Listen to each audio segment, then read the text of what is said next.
வரப்போகிற தேர்தலில் நம்ம யாருன்னு காட்டணும், நம்ம பலம் என்னன்னு காட்டணும். அதுக்காக அந்த பலமான அந்த பவர்ஃபுல்லான ஆயுதத்தை நம்ம கையில் எடுக்கணும். அந்த ஆயுதம் வேறு எதுவுமே இல்லை, ஓட்டு, வாக்கு, ஜனநாயகம். அது இருந்தால் தான் நம்ம அந்த வெற்றியை நோக்கி நம்மளால் பயணிக்க முடியும். தமிழ்நாடே அந்த வாக்குச்சாவடி முன்னாடி திரண்டு நிற்கணும்.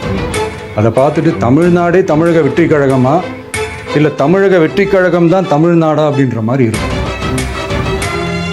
வீடுன்னு ஒன்று இருந்தால் தான் ஓடு மாற்ற முடியும்னு அறிஞர் அண்ணா அவர்கள் சொல்லியிருக்கிறாங்க. அந்த மாதிரி ஓட்டுன்னு ஒன்று இருந்தால் தான் இந்த நாட்டையே காப்பாற்ற முடியும்.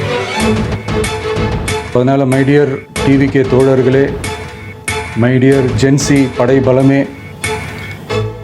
உஷாராக இருங்க, கான்ஃபிடெண்ட்டாக இருங்க, நல்லதே நடக்கும், வெற்றி நிச்சயம். மீண்டும் சந்திக்கும் வரை நன்றி, வணக்கம்.